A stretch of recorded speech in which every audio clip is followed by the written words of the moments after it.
साथियों, आज हम अकबर बीरबल की एक और कहानी लेके आए हैं। बादशाह अकबर घुड़सवारी के इतने शौकीन थे कि पसंद आने पर घोड़े का मुंह मांगा दाम देने को तैयार रहते थे। दूर दराज के मुल्कों जैसे कि अरब, पर्शिया आदि से घोड़ों के विक्रेता मजबूत और आकर्षक घोड़े लेकर दरबार में आया करते थे।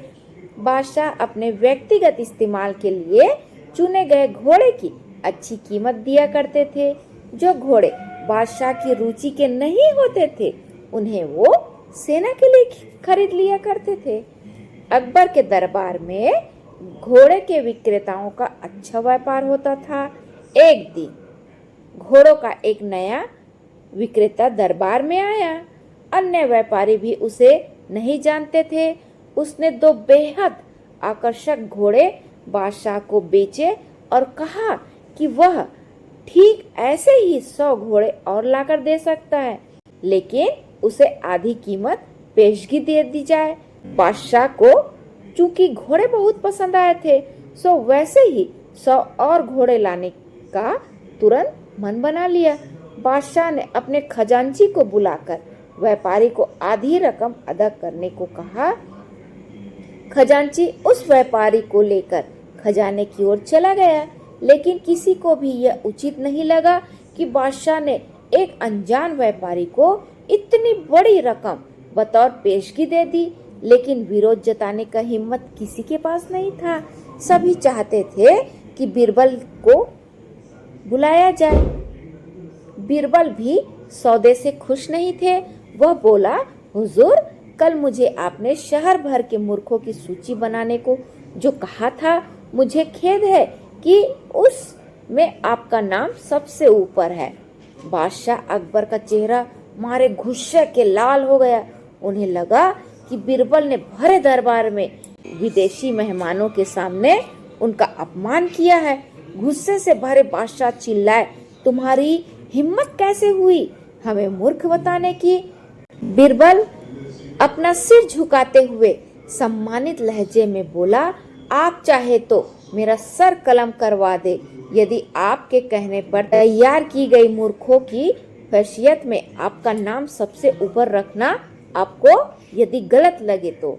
दरबार में ऐसा सन्नाटा छा गया कि यदि वहां पर एक सुई भी गिर जाए तो वह भी सुनाई दे। जब बादशाह अकबर अपना सीधा हाथ उठाए, तर्जनी को बीरबल की ओर ताने आगे बढ़े।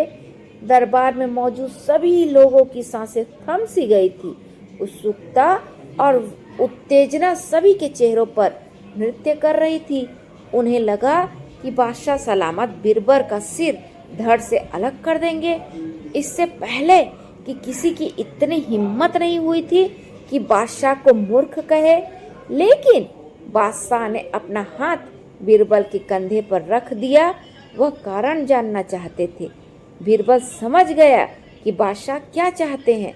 वह बोला, आपने घोड़ों के ऐसे व्यापारी को बिना सोचे समझे एक मोटी रकम पेश की दे दी, जिसका अता पता भी कोई नहीं जानता।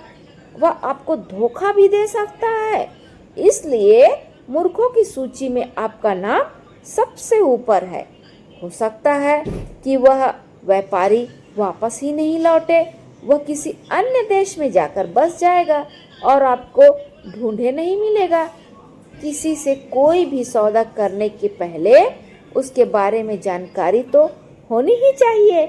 उस व्यापारी ने आपको मात्र 2 घोड़े बेचे और आप इतने मोहित हो गए कि मोटी रकम बिना उसको जाने पहचाने ही दे दी।